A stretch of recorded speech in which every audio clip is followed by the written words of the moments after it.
দেখেন, আইনের প্রতি আমি আগাগোড়ায় শ্রদ্ধাশীল।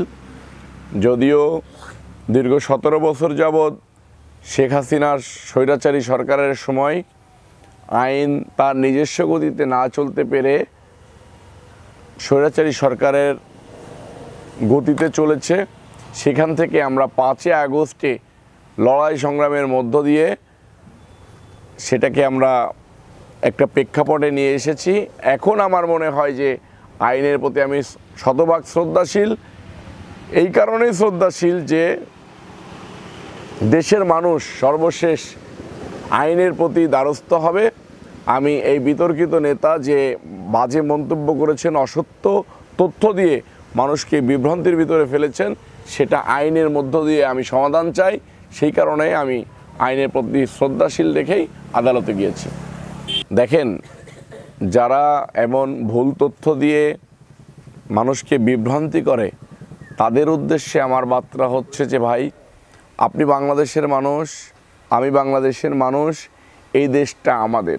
এই দেশের মানুষ আপনার ভাই, আপনার আত্মীয়, আপনার আপনজন। আপনি যদি এরকম দেশের মানুষকে ভুল তথ্য দিয়ে বিভ্রান্তি ছড়িয়ে দেশে একটা অস্থিতিশীল পরিবেশ তৈরি করতে চান, দেশের মঙ্গল তাহলে আপনি চান না, এটা আমরা ধরে নেব, বুঝে নেব। আর যদি আপনি তো শিক্ষিত ছেলে, আপনার কাছ থেকে জাতি এটা আশা করে না। আপনার যদি মাথায় কোনো সমস্যা থেকে থাকে, মানুষ আপনাকে নিয়ে অনেক রকম অনেক কথাবার্তা বলে, এরকম যারা বিভ্রান্তিকর তথ্য ছড়ায়, তারা দেখবেন যে হয় মাথায় সমস্যা আছে, না হলে মাদক অ্যাডিক্টেড, না হলে সে কোনো দেশের এজেন্ডা হয়ে বাংলাদেশে বিশৃঙ্খলা তৈরি করার জন্য, বাংলাদেশের মানুষের মান সম্মান নিয়ে খেলার জন্য সে কোনো না কোনো এজেন্ডা হয়ে কাজ করতেছে, হয়তোবা টাকার বিনিময়ে এইসব কাজ করে থাকে।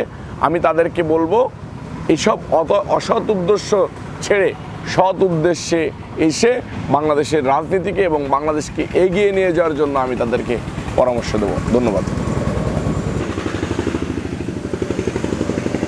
দেখেন, এনসিপির এই বিতর্কিত নেতা নিজেকে ভাইরাল করার জন্য বিভিন্ন সময়ে বিভিন্ন নেতাদের সম্বন্ধে খুবই আজে বাজে মন্তব্য করে থাকেন এবং অসত্য তথ্য দিয়ে মানুষকে সহ জাতিকে একটা বিভ্রান্তিকর পরিস্থিতির ভিতরে ফেলে থাকেন।